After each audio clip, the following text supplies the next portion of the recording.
आप देख रहे हैं कहानी कुर्सी की। ब्रेक से पहले हमने बात की कैसे कांग्रेस पार्टी की 2024 के चुनावों को लेकर मायावती ने उनको बड़ा झटका दिया, यह ऐलान करके कि इन चुनावों में वो किसी के साथ कोई समझौता नहीं करने जा रही है, अकेले चुनाव लड़ेंगे। राहुल गांधी ने कल अपनी यात्रा की शुरुआत की मणिपुर से और उनको उसी दिन एक बुरी खबर और मिल गई। उनके पुराने साथी और जो पहले माना जाता था ना यंग ब्रिगेड, यंग टर्क्स, जिसमें राहुल गांधी के करीबी सारे नेता थे, ज्योतिरादित्य सिंधिया थे, उसके अंदर आरपीएन सिंह थे, ऐसे तमाम लोग, जितिन प्रसाद थे, सब एक एक करके छोड़ के चले गए। उसमें चौथा नाम जुड़ गया मिलिंद देवड़ा का। मिलिंद देवड़ा ने छोड़ते हुए जो बातें कही है वो राहुल गांधी को और ज्यादा चुभी होंगी। उन्होंने कहा कि ये जो आज की कांग्रेस पार्टी, इस पर रहते हुए मुझे घुटन हो रही थी। मिलिंद देवड़ा ये कह रहे हैं कि इस पार्टी का केवल एक लक्ष्य रह गया है, एक मोटो रह गया है कि प्रधानमंत्री नरेंद्र मोदी जो कहें, जो बोले, उसका विरोध करो, बगैर इस बात पर विचार किए कि जो वो कह रहे हैं, कर रहे हैं, वो देश के लिए अच्छा है, नहीं है। लेकिन अगर नरेंद्र मोदी ने कहा है तो उसका उल्टा ही बोलना है, उसका उल्टा ही करना है। उन्होंने तो यहां तक कहा कि कल को अगर नरेंद्र मोदी ये भी कह दें कि कांग्रेस पार्टी बड़ी अच्छी पार्टी है, तो कांग्रेस पार्टी उसका भी विरोध करेगी कि नहीं, नरेंद्र मोदी झूठ बोल रहे हैं। ऐसा कैसे हो सकता है, कांग्रेस पार्टी अच्छी पार्टी बन जाएगी अचानक। मिलिंद देवड़ा ये भी कह रहे हैं कि इस पार्टी के अंदर सकारात्मक काम करने वालों के लिए अब कोई जगह नहीं है। हालांकि ये बात भी सही है कि मुद्दे इकट्ठे होते रहे होंगे, लेकिन जो सबसे बड़ी बात रही वो उनकी अपनी सीट की वजह थी। जिस सीट से वो चुनाव लड़ते आए, लोकसभा का पिछला चुनाव तो वो हार गए थे, वो सीट इस बार उद्धव ठाकरे की पार्टी जो है वो कांग्रेस पार्टी से चाह रही थी, और शायद समझो इस बात को लेकर के कांग्रेस ने उनके साथ डील भी कर ली थी, और ये मिलिंद देवड़ा को बिल्कुल मंजूर नहीं था। लेकिन फिर भी उनको अपना भविष्य पार्टी के अंदर अगर कहीं और नजर आ भी रहा होता तो शायद इतना बड़ा फैसला वो नहीं करते। तो मिलिंद देवड़ा की कुछ बातें आप जरा सुनिए, वो कांग्रेस पार्टी के लिए क्या कहना चाहते हैं आज की तारीख में, नरेंद्र मोदी के लिए वो क्या कह रहे हैं, और अब जब उन्होंने नरेंद्र मोदी की सहयोगी पार्टी शिवसेना ज्वाइन कर ली है तो उनकी राजनीति आगे कैसे बढ़ेगी। जिस प्रकार से पिछले 10 वर्षों में राजनीति हो रहा है, पर्सनल अटैक्स, हर चीज को लेकर प्रधानमंत्री यदि कुछ, हमारे देश के यशस्वी प्रधानमंत्री नरेंद्र मोदी जी यदि कुछ प्रपोज करेंगे, मेक इन इंडिया, मुझे याद है जब उन्होंने प्रपोज किया, उनका विजन क्या था कि भारत सबसे बड़ा इलेक्ट्रॉनिक्स इंपोर्टर है पूरी दुनिया में। तेल एक्सपोर्ट से भी ज़्यादा इलेक्ट्रॉनिक्स की इंपोर्ट्स होती है, और हमें भारत को आत्मनिर्भर बनाना चाहिए। इसकी बहुत सारे कारण हैं। एक, स्थानिक लोगों को, भारतीय लोगों को रोजगार मिलेगा, लेकिन इसका एक रणनीतिक कारण भी है कि हम चीन जैसे देशों को, उनकी अर्थव्यवस्था को मजबूत नहीं करेंगे। उनकी यदि हम अर्थव्यवस्था को मजबूत करेंगे तो उनका सेना मजबूत होगा, और भारत के बॉर्डर पे वे हमारे लिए प्रॉब्लम क्रिएट कर सकते हैं। मुझे याद है उस समय मैंने उस समय पार्टी के नेतृत्व को भी कहा कि हमें कुछ कंस्ट्रक्टिव सजेशन देना चाहिए। अपोज करने के बजाय यदि हम कहते थे कि मेक इन इंडिया ऐसे होना चाहिए, मेक इन इंडिया के लिए हमें किन चीज़ों की ज़रूरत है, ज़मीन की ज़रूरत है, मैन पावर की ज़रूरत है, इंफ्रास्ट्रक्चर की ज़रूरत है, बिजली की ज़रूरत है, हम चीन के अगेंस्ट कैसे कम्पीट करें। सो ऐसे बहुत सारे उदाहरण हैं जिसकी वजह से हम जैसे लोग सफोकेट हुए हैं। पार्टी की पॉलिसी थी कि oppose for the sake of opposing. मैं इस बात को मैं एक्सेप्ट कर सकता हूँ कि कभी कभी चुनाव के समय आपको अपोज करना पड़ता है, ये होता है, हर लोकतंत्र में ऐसे होता है। लेकिन 5 सालों के अंदर, चुनाव 5 साल में एक बार आती है, उन 5 सालों के बीच, चुनावों के बीच कुछ तो कंस्ट्रक्टिव काम करो, कुछ सजेशंस दे दो, देश को हमें कैसे आगे बढ़ाना चाहिए। और वो कांग्रेस जो पहले देश को एक नेशनलिस्टिक पार्टी थी, राष्ट्रवादी पार्टी थी, आज उत्तर भारत और दक्षिण भारत के बीच में विभाजन पैदा करने की कोशिश कर रही है। आज कास्ट सेंसस, हम भी चाहते हैं कि सभी जाति के लोगों को सही ढंग से प्रोपोर्शनल रिप्रेजेंटेशन मिलना चाहिए, ये हर एक राजनीतिक दल का मानना है।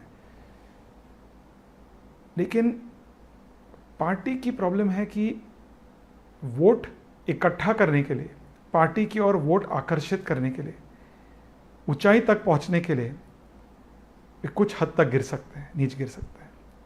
और इस प्रकार की राजनीति में मुझे कोई इंटरेस्ट नहीं है, दिलचस्पी नहीं है। मिलिंद देवरा की बातों को अगर आप सुनेंगे, और वैसे इससे पहले भी अगर उनका बड़े मुद्दों पर जो रुख रहा है, तो एक बड़ी बैलेंस सी शख्सियत है।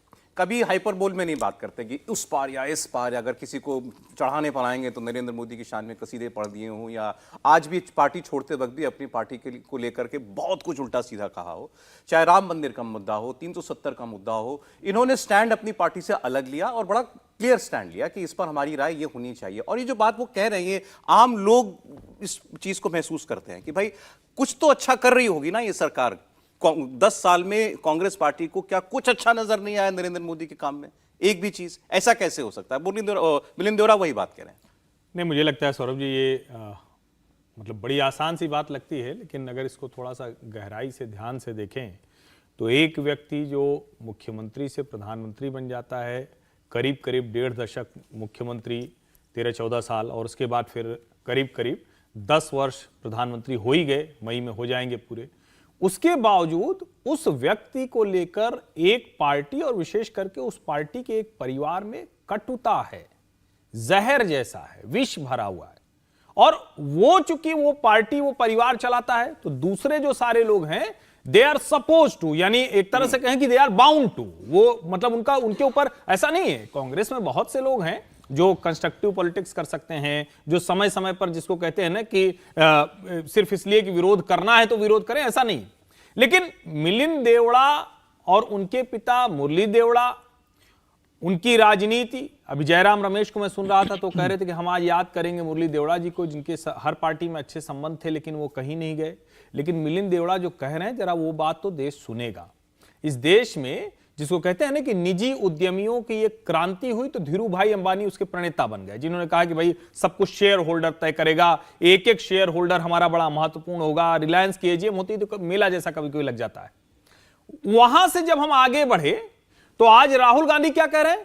हर उद्योगपति चोर है, हर जो बिजनेसमैन है वो सूट बूट की सरकार चलाता है। नरेंद्र मोदी कौन है? तो वो सिर्फ और सिर्फ उन्हीं के लिए काम करते हैं। और जब मिलिंद देवड़ा कह रहे हैं कि भाई आप इस तरह से कह के देश की प्रोडक्टिविटी, देश के आउटपुट, देश में रोजगार, देश में जो एक माहौल है उसी को ध्वस्त कर रहे हो। और ये काम कौन कर रहा है?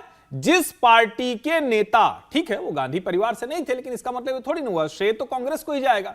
जिस पार्टी के नेता पूर्व प्रधानमंत्री पामुलवर्ती वेंकटपति नरसिंहा राव, जो दक्षिण भारत के बड़े नेता, जिन्होंने इस देश में सरकार चलाई और ऐसे समय पर ऐसे निर्णय लिए कि उसके पहले देश का सोना चंद्रशेखर जी के समय में गिरवी रखने की नौबत आ गई। इतना बड़ा रिवोल्यूशनरी, इतना बड़ा आर्थिक क्रांति का जनक, उस पार्टी के लोग आज कह रहे हैं कि नहीं नहीं उद्यमिता खत्म कर दो, रोजगार खत्म कर दो, बिजनेस खत्म कर दो। और उसको क्या कहते हैं कि नहीं नहीं ये नेहरूवियन आइडिया है।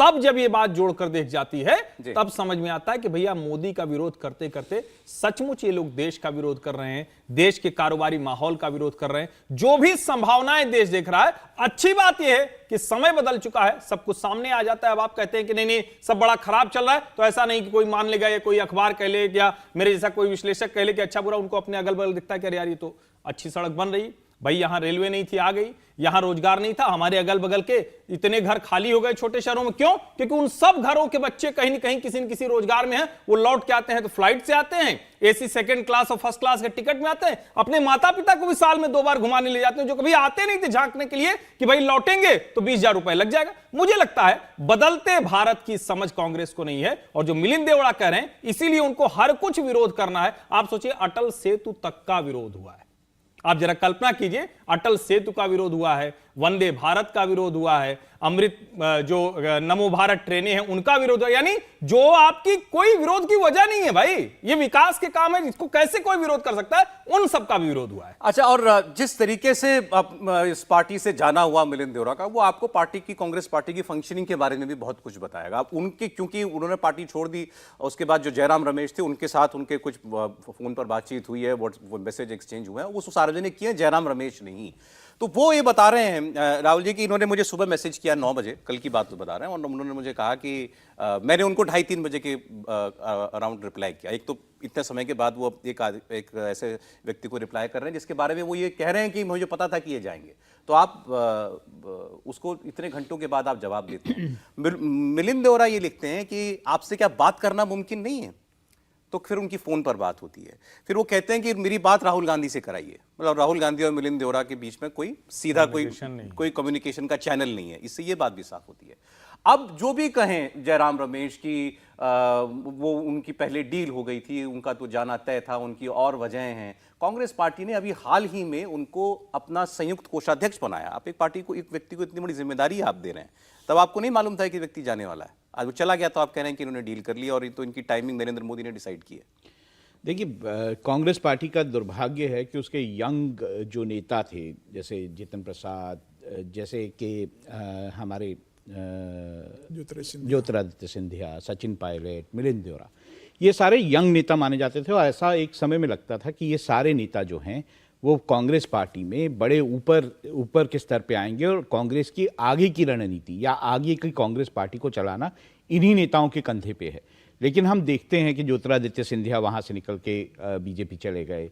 हम ये देखते हैं कि सचिन पायलट के साथ किस तरह का व्यवहार हुआ। हम ये देखते हैं कि हाँ, जितिन प्रसाद जो है वो कहीं हमको दिखाई नहीं देते हैं। मिलिंद देवरा का भी यही हाल था। कोई खास एक आध कोई चीज़ दे दी गई हो वो अलग बात है, लेकिन कोई प्रोमिनेंट रोल उनको बहुत सालों तक नहीं दिया गया। मैं उनको पर्सनली भी जानता हूँ और बहुत ही सौम्य तरीके से तरह के पॉलिटिशियन हैं। और उनके जो फादर थे वो एक स्ट्रॉन्ग कांग्रेसी माने जाते थे और उनका संबंध जो गांधी परिवार से था बहुत ही स्ट्रांग था। ऐसे में एक व्यक्ति का चले जाना, चाहे वो जो भी कारण रहा हो, अभी कारण ये बताया जा रहा है कि शिवसेना जो है वो सीट मांग रही थी, वही वाली जो कि वो लड़ते हैं लोकसभा चुनाव में, और कांग्रेस शायद वो सीट जो है शिवसेना उद्धव ठाकरे जो गुट है उसको देने जा रही थी। तो ऐसे में उनको इस बात की भी नाराज़गी थी। लेकिन इन लोगों का कांग्रेस से अलग होना अपने आप में कांग्रेस को बहुत कमज़ोर करता है। एक बात उन्होंने और कही, उन्होंने ये कहा कि कांग्रेस पार्टी के अंदर अब ये कल्चर है कि कोई जा रहा है तो जाने दो, मतलब हमारी बला से जाता है तो जा, हमें फर्क नहीं पड़ता। अगर वो ये बात कहने को मजबूर हुए, इसका मतलब शायद वो ये कह रहे हैं कि अगर कोई मेरी बात सुनता तो मैं रुक भी जाता। वहाँ दिक्कत ये भी तो है कि कौन सुनता है। देखिए, राहुल गांधी पे तो ये भी आरोप लगाए जाते हैं कि वो किसी की बात नहीं सुनते, किसी से मिलते नहीं, किसी की से बात पूरी तरह से नहीं करते, उनकी बात नहीं सुन पाते हैं। तो ये आरोप तो कांग्रेस पार्टी के नेताओं पर है ही कि जो उनके यंग नेता वो बात नहीं कर पाते अपने जो आला नेता हैं उनसे। नहीं, उनको ये लगता है कि हमने इनको सब कुछ दिया। तीनों चारों नाम जिनका हमने जिक्र किया, ज्योतिरादित्य सिंधिया, जितिन प्रसाद, आरपीएन सिंह, मिलिंद देवरा, भाई इनके बारे में आज आप देखिए तो कांग्रेस पार्टी क्या कह रही है, इनको क्या नहीं दिया हमने। 30 साल की भी नहीं थे, इनको मंत्री बना दिया था हमने, और आज जब पार्टी बुरे दौर से गुजर रही है तो उस वक्त ये सिला दे रहे हैं। इनके परिवारों ने, तो मणिपुर में होना चाहिए था। इनके परिवारों ने कांग्रेस पार्टी को ज्यादा दिया। उनके पिता जो रहे हैं उन्होंने कांग्रेस पार्टी में ज्यादा कंट्रीब्यूट किया बाकायदा जो कांग्रेस पार्टी ने उनको दिया। तो मुझे लगता है कि ये अदर वे राउंड। नहीं, अब अभी कोई बयान आया नहीं। ये बात अगर ये कहेंगे, उन्होंने तो कही है कि हमारा 55 साल का नाता था, तो कोई कह देगा इनके पिताजी को भी हमने बनाया था। नहीं, तो कांग्रेस ये भी कह देगी। ये अच्छा है कि ये बात हो रही है। यही तो मसला है ना। क्या एक पार्टी किसी परिवार की प्राइवेट प्रॉपर्टी जैसी हो सकती है क्या? यह संभव है क्या कि किसी पार्टी में आप कहें आज ठीक है, आज नरेंद्र मोदी हैं, अमित शाह हैं, उनकी पार्टी है, लेकिन भारतीय जनता पार्टी में जिसको कुछ मिल रहा है वो कहें कि हमने ही सब कुछ दिया है। ये जो प्रोप्राइटरशिप है, ये जो निजी संपत्ति मान लेना है, ये कोई आर्टिकल 8 में कंपनी थोड़ी नहीं लिस्ट हुई है। आप पॉलिटिकल पार्टी चला रहे हैं। और अगर आप सोचिए ये सारे लोग नहीं रहे होते, तो क्या इंदिरा गांधी जी के बाद राजीव गांधी को जिस तरह का समर्थन मिला वो मिल पाता? क्या राहुल गांधी जो 2004 से 2024 आ गया, लगातार लॉन्च होते चले जा रहे हैं, कौन सी ऐसी खूबी थी उनमें कि अमेठी का चुनाव उनको आहट हुई हारने की तो वायनाड चल दिए? किसने दिया उनको? और मुझे लगता है कि जब कोई एक नेता, एक परिवार कहता है कि हमने दे दिया तुम्हें, तो वो लोकतंत्र का अपमान है, संविधान का अपमान है। क्योंकि यही तो कहा गया था ना कि हम डेमोक्रेसी करेंगे। ठीक है, किसी समय कोई नेता ताकतवर होगा, उसके पीछे हम चलेंगे। इंदिरा जी ताकतवर थी और उनकी ताकत थी कि पार्टी 3 बार तोड़ी और उसके बाद लोगों ने कहा कि ये तो गूंगी गुड़िया रह जाएगी। गूंगी गुड़िया ने दिखा दिया क्या है, पूरी पार्टी तोड़ के पलट दिया। कई राज्यों में उन्होंने ये काम किया, लेकिन न तो आपके अंदर वो ताकत है कि जनता से जुड़े हो कि आप राज्यों में कुछ कर पाए, न तो आपके अंदर एक क्षमता है कि आप संगठन चला पाए और कहें कि चलो ठीक है, अगले 1 साल तक हम ये राजनीति योजना बना कर रहे हैं। आपको लगता है कि जो भी कांग्रेस पार्टी में है वो सब आपकी कृपा पे है, असली मुश्किल ये कृपा जो शब्द है ना, ये जो नहीं, हमने ये दिया और सब लेने वाले हैं, ये ठीक है, गड़बड़ ये तर्क ठीक है, और हर किसी को ये अधिकार है कि वो अपने भविष्य के बारे में सोचे। उनको अगर किसी पार्टी में बेहतर भविष्य दिखाई दे रहा है तो वो जाए। लेकिन इसी कांग्रेस पार्टी के स्ट्रक्चर में रहकर ही जो पाया था ना उन्होंने, अचानक आज वो स्ट्रक्चर बुरा लगने लग रहा है। देखिए, ये बात मैं भी तो सिर्फ ठीक है ना। इसको एक मैं एक इसमें बार समीर जी। देखिए, अगर मिलिंद की अगर राजनीति अगर देखना है देवड़ा की, तो मुझे लग रहा है कि उनके फादर की भी मुरली देवड़ा की राजनीति देखना पड़ेगी। मुरली देवड़ा कट्टर कांग्रेसी रहे। 80 में अगर 77 में महापौर बने मुंबई के, तो शिवसेना के सहयोग से बने थे। तब इंदिरा गांधी नहीं चाहते थे कि शिवसेना का सहयोग लो, उनके जिद के कारण उन्होंने सहयोग लिया। जब सोनिया गांधी कांग्रेस की अध्यक्ष बनी, वो सोनिया गांधी के पीछे पूरी ताकत से खड़े रहे। होटल ताज में जब मुंबई में पहली बार सोनिया गांधी गई, तो होटल ताज में उन्होंने डिनर ऑर्गेनाइज किया, और बंबई के टॉप पॉलिटिशियंस उसके अंदर वहाँ पर टॉप बिजनेसमैन उस डिनर के अंदर आए थे। और यह गोविंदा जो कांग्रेस से सांसद बने, उसको मिलवाने वाले मुरली देवड़ा थे सोनिया गांधी से, कि ये बहुत अच्छा हीरो है, इसे राजनीति में हीरो बनाना है, इसको चुनाव लड़वाएंगे। और सोनिया गांधी ने कहा कि आपने अगर देख लिया है तो आप इसे टिकट फाइनल कर देना। सोनिया गांधी इतना मुरली देवड़ा पे भरोसा करती थी। और आप देखिए, मुरली देवड़ा की जब 2014 में डेथ हुई, उसकी डेथ के 6 महीने पहले सोनिया गांधी ने उन्हें राज्यसभा पे भेजा। मुरली देवड़ा ने ये कहा कि मैं बहुत बीमार हूं, मैं दिल्ली एक बार भी नहीं आ पाऊंगा। सोनिया ने कहा नहीं, फिर भी आप राज्यसभा जाइए, उन्हें फिर भी राज्यसभा भेजा। देखिए, मिलिंद देवड़ा को आप राजनीतिक नहीं कह सकते। उनके पिता राजनीतिक थे। मिलिंद देवड़ा एक शुद्ध व्यवसायी आदमी रहे। 10 बजे के पहले आप उससे मिल नहीं सकते। शाम की पार्टियां वो बड़े उद्योगपतियों के साथ, बड़े फिल्म स्टार के साथ, बड़े कॉर्पोरेट ग्रुप के साथ वो बड़े होटलों में मनाते रहे। कभी कार्यकर्ताओं से वो जमीनों पे मिले नहीं। आप 2014 का चुनाव हारे, आप 2019 का चुनाव हारे। 2000 का हारने के बाद आपने कभी क्षेत्र के अंदर काम नहीं किया, कभी कांग्रेस के किसी बैठक में आप जाते नहीं थे। 19 का आप चुनाव हारे। 2024 का चुनाव भी वो अरविंद सावंत से मुंबई दक्षिण से चुनाव हारते ही तय था। किसी भी स्थिति में वहां से इनका राजनीतिक कैरियर खत्म हो चुका था। और राजनीतिक कैरियर के ये भी एंटाइटलमेंट की राजनीति कर रहे हैं। नहीं, दूसरा रीजन भी रहा है। अब मुरली देवड़ा के बेटे बिजनेसमैन है। इन्हें ये जिस परिवार में इनकी शादी हुई है, वह परिवार के राजनीतिक हित, व्यवसायिक हित मुंबई में बहुत ज्यादा जुड़े हुए हैं। शेट्टी परिवार से इनकी शादी हुई है। इनके दूसरे भाई की जो शादी हुई है वो थापर परिवार में हुई है। और बंबई के अंदर एक व्यवसाय की बहुत ज़्यादा है। ये खुद बहुत बड़े व्यवसायी बंबई में व्यवसाय करते हैं। जिस तरह का व्यवसाय इनका बंबई के अंदर है, उन्हें सत्ता में बने रहना इनकी मजबूरी है।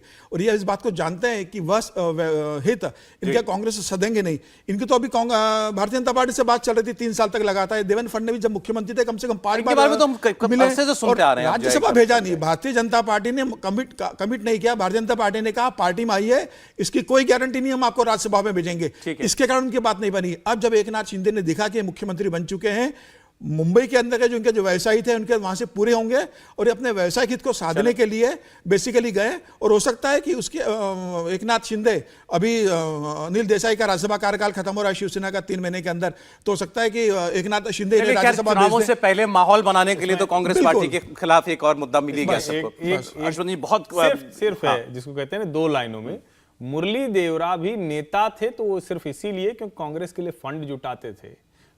अंबानी परिवार के सदस्य थे और मिलिंद देवरा अकेले नेता हैं जिनके लिए मुकेश अंबानी ने मुंबई दक्षिण सीट के लिए प्रचार किया था, वीडियो प्रचार किया था, और किसी के लिए नहीं किया। तो अहमियत उनकी वही है। चले, एक छोटा सा ब्रेक हम यहां पर लेंगे। ब्रेक के बाद लौटेंगे तो बात करेंगे उस तस्वीर की जिसको लेकर के पूरे देश में इस वक्त बड़ी उत्सुकता है जानने की कि प्रधानमंत्री आवास के अंदर आखिर गौ सेवा करते हुए जो तस्वीरें देखी गई हैं प्रधानमंत्री की, वो गाय कहां से आई, वो कौन सी खास गायें हैं जिनको चारा खिलाते, घास खिलाते प्रधानमंत्री को आपने देखा। और प्रधानमंत्री नरेंद्र मोदी का ये जो नया अवतार आपने देखा है, इससे पहले तो क्योंकि ऐसी कोई पिक्चर हमने देखी नहीं थी, ये क्या बता रहा है अब आपको नरेंद्र मोदी के बारे में। छोटा सा ब्रेक, इसके बाद करते हैं।